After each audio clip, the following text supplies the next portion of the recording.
오늘은 베드로전서 5장 1절과 2절 말씀을 함께 나눠보겠습니다. 제가 봉독해 드리겠습니다.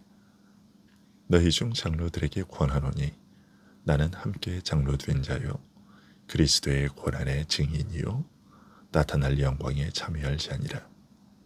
너희 중에 있는 하나님의 양무리를 치두에 억지로 하지 말고 하나님의 뜻을 따라 자원함으로 하며 더러운 이득을 위하여 하지 말고 기꺼이 하며. 아멘. 오늘 말씀은 교회를 돌보도록 세움받은 장로들과 그들의 보살핌을 받는 대상에게 주는 권면입니다. 사도는 장로들에게 자신을 이렇게 밝히고 있습니다. 너희 중 장로들에게 권하노니 나는 함께 장로된 자요.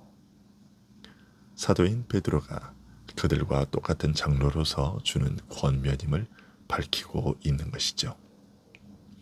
이 말에서 우리는 겸손함과 따뜻한 마음, 그리고 권면을 받는 자의 입장을 배려하는 세심함을 볼 수 있습니다. 그러면서 또한 밝히기를 그리스도의 고난의 증인이요 나타날 영광에 참여할 자라고 말하고 있습니다. 그리스도의 고난의 증인이요 라는 소개는 방금 전 자신을 권면의 대상자들과 똑같은 장로라고 알릴 때와는 달리 사도로서의 독특한 직분을 의식하고 있음을 드러내고 있는 말입니다. 사도행전 1장에서 가룟 유다 대신 새로운 사도를 세울 때의 조건은 주 예수께서 우리 가운데 출입하실 때에 항상 우리와 함께 다니던 사람 중에 하나로 우리와 더불어 예수의 부활을 증거할 사람이어야 한다는 것이었습니다. 그런데 그리스도의 고난의 증인이라는 이 말은 바로 그 조건을 떠올리게 합니다. 그리스도의 고난의 증인이라는 말은 이처럼 사도들의 독특하고 특별한 지위를 나타내는 말인데 베드로는 이제 장로들에게 권면을 시작하면서 이 말을 사용하고 있습니다.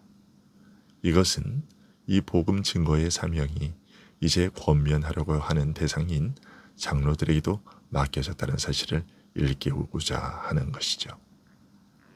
그리고 이처럼 베드로가 자신을 두고서 그리스도의 고난의 증인이라고 했을 때 무엇보다 그리스도의 고난의 증인으로서 겪어온 많은 고난과 어려움을 또한 염두에 두었을 겁니다. 그리스도의 고난을 증거하는 일은 당연히 그의 고난에 참여하는 일이기도 하기 때문입니다. 하지만 그리스도의 고난의 증인으로 이 땅에서 살면 장차 나타날 영광에도 참여하게 될 것이라고 말합니다.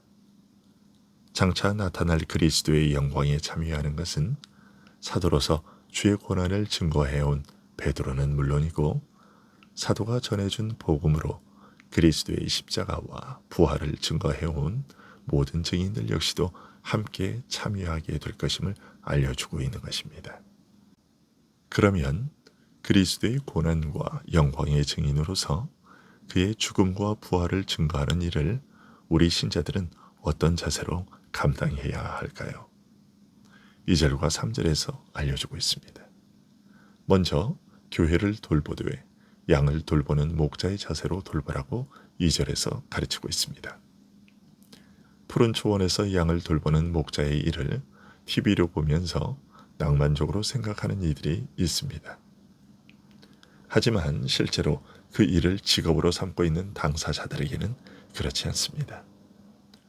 업으로 가축을 돌보는 일은 많은 인내와 노력이 필요한 고된 일이지요.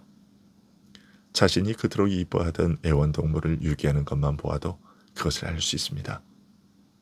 그러니 수십 수백 마리의 가축을 돌보는 일은 얼마나 힘든 일인지 짐작할 수 있습니다. 그럼에도 제대로 된 목동은 가축에게서 시선을 떼지 않고 늘 살필며 돌봅니다. 교회를 돌보는 일을 양떼를 돌보는 일에 비유한 것은 아마도 이와 같은 이유 때문일 겁니다. 가축을 돌보는 일은 힘든 일이어서 나쁜 목동은 말 못하는 짐승이라고 그것들에게 화풀이를 하곤 합니다. 하지만 좋은 목자는 속 썩이는 가축을 자식 돌보듯 인내하며 끝까지 보살피지요. 더욱이 교인들을 가리켜 하나님의 약물이라고 하며 함부로 대할 수 없는 대상임을 사도는 상기시키고 있습니다. 내 양을 돌보는 것이 아니라 하나님의 양을 맡아서 돌보는 것이기에 아무렇게나 함부로 대할 수가 없는 것이죠. 하나님의 약물이기 때문에 그 주인이신 하나님의 뜻대로 돌보아야만 하는 것이죠. 힘들고 지치다고 해서 함부로 대하는 것은 고사하고 잘못하거나 소홀히 했다가는 그 주인이신 하나님께 책임을 져야 하는, 정말이지 함부로 대할 수 없는 대상인 것입니다. 사도는 이처럼 힘들고 조심스럽고 두려운 일을 감당하되 부득이함으로 하지 말라고 말합니다. 요즘에는 조금만 힘들어도 아르바이트 하는 사람들이 소식도 없이 출근을 하지 않는다고 합니다. 교인들을 돌보는 일도 양떼를 돌보듯 힘들고 어려운 일이어서 마지못해 감당한다 해도 싫다고 도망가지만 않으면 다행이라고 해야 할 것 같은데 사도는 그래서는 안 된다고 말합니다. 부득이함으로 하지 말라고 경계하고 있습니다. 하기 싫은 마음에서 내키지 않아 하면서 억지로 떠밀려 하듯 하지 말라는 것이죠. 목회는 억지로 하기 싫은 것을 마지못해 감당하는 그런 자세로는 감당할 수 없는 일이라는 것입니다.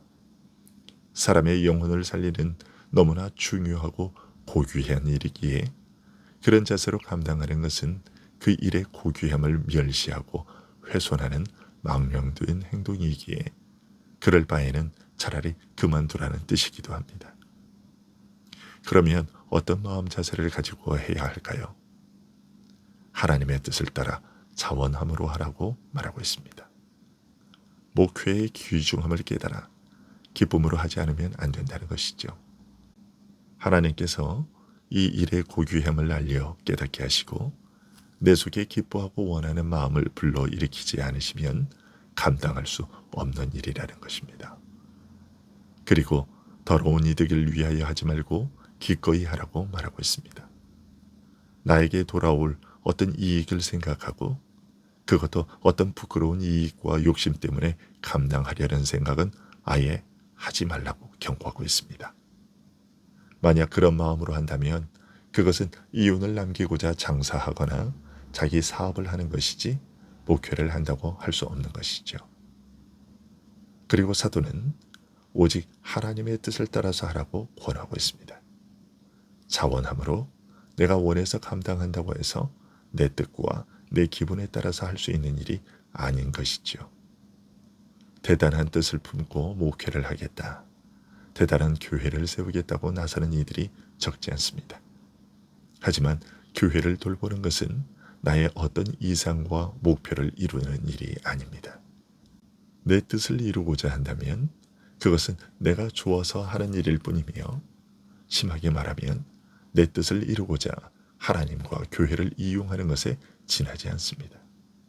목회는 내 뜻이 아니라 하나님의 뜻을 따라서 감당하는 일입니다. 하나님의 뜻을 따라서 하나님께서 내게 베푸시는 은혜와 힘을 따라서 겸손하게 섬기는 일이죠. 목회는 바로 이와 같은 일임을 명심하고 목사와 장로들은 힘써야 할 것이고 성도들은 목사와 장로들이 이런 사람이 되도록 함께 기도로 동역해야 할 것입니다. 기도하겠습니다.